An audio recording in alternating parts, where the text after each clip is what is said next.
Welcome everybody to a look at the second film in Radical Japan Cinema and State box set from Radiance Films, and it is 1968's Death by Hanging.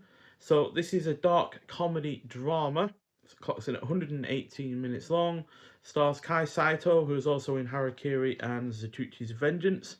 Fumio Watombe, who was also in Lone Wolf and Cub Sword of Vengeance and The Street Fighter, and Toshiro Ishido, who was also in The Catch, the previous film in this box set, although he was in a much smaller role in that film and yeah, more of a leading one in this one.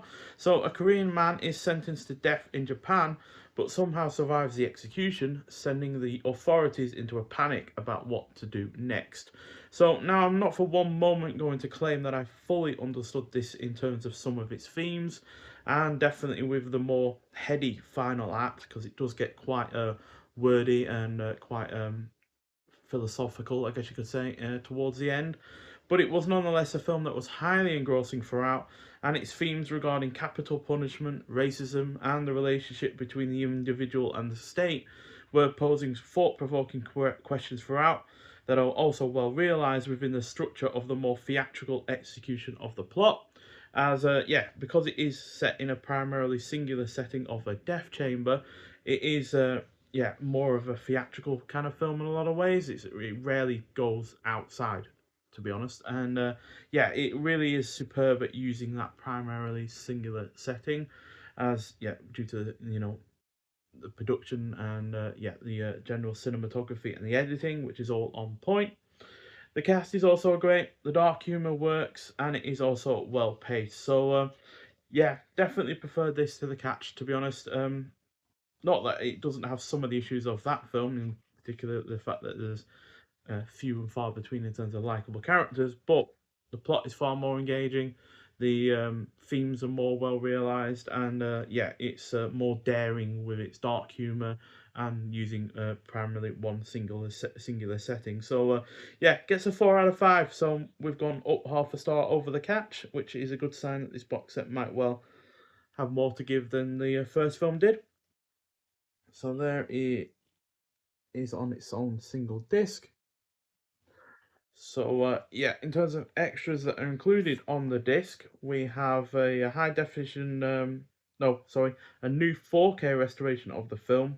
The first film only had a high definition digital transfer, so this definitely looks even better than that first film. It's also got uncompressed mono PCM audio, and then we've got audio commentary on the film by author Sam Dayan from 2025. We also have the Young Bogey's Diary, Ashima's documentary about a young boy based on his research trip to South Korea from 1965, clocking in at 25 minutes long. So I did watch that. I did say I would watch the two shorter films on this release, as they are included on the back, for instance, to make 9 in total. So that is a series of still images that have narration, I think, from Oshima himself. But I could be wrong on that front. But there's narration over it regardless, with a young boy also providing some narration, as he is, whether or not it's him in real life or just another actor that's doing it, I'm not sure. But he's basically providing the narration for the story of Lee Young Bogey. Take a shot for every time you hear Lee Young Bogey. You'll never last a whole 25 minutes, that's for sure. But yeah, it's really rather quite an affecting short 25 minutes, to be honest, because it's dealing with poverty, child poverty in particular, in Korea at the time.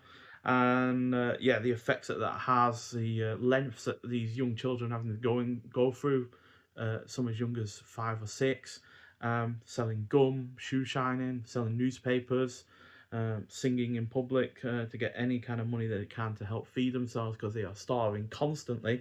And it's just really, really affecting and really, really well done. And it does get a little bit repetitive in terms of some of the narration, but it is nonetheless really rather effective. And can certainly see how it influenced Death by Hanging, because obviously the lead character that is, up for execution is also from South Korea, and the film itself also deals with ethnic persecution of South Koreans in Japan at the time, as there were some 600,000 of them living in Japan at the time, and they weren't treated nicely at all. And obviously, Japan itself had occupied South Korea for 36 years, and that is also brought up in the short documentary as well. So, a really, really good one, and It really does nicely complement the film itself. And then you got an appreciation of Death by Hanging by filmmaker Yang Yongyi from 2025, clocking in at 21 minutes long. And that's it in terms of general direct extras to the film. But you do have also newly improved English subtitle translation for the film as well. So yeah, although there were a couple of spelling mistakes in that narration, in that subtitle translation, unfortunately, it seems to be a common case with these films for some reason. Not sure why. Not too annoying for me because obviously I can still hear, but for those that can't, it would perhaps throw up a few issues here and there. But nonetheless, yeah, Death by Hanging is a really, really good film. Definite improvement over The Catch and that young boat. I always forget the name of it. Young Bogey's Diary is definitely a worthwhile film to also watch in addition to the film itself. So yeah, I highly recommend both. But if you have seen this film or the short film itself, then I'd like to hear your thoughts on them. But nonetheless, thank you for watching, and I'll see you in the next one. Bye.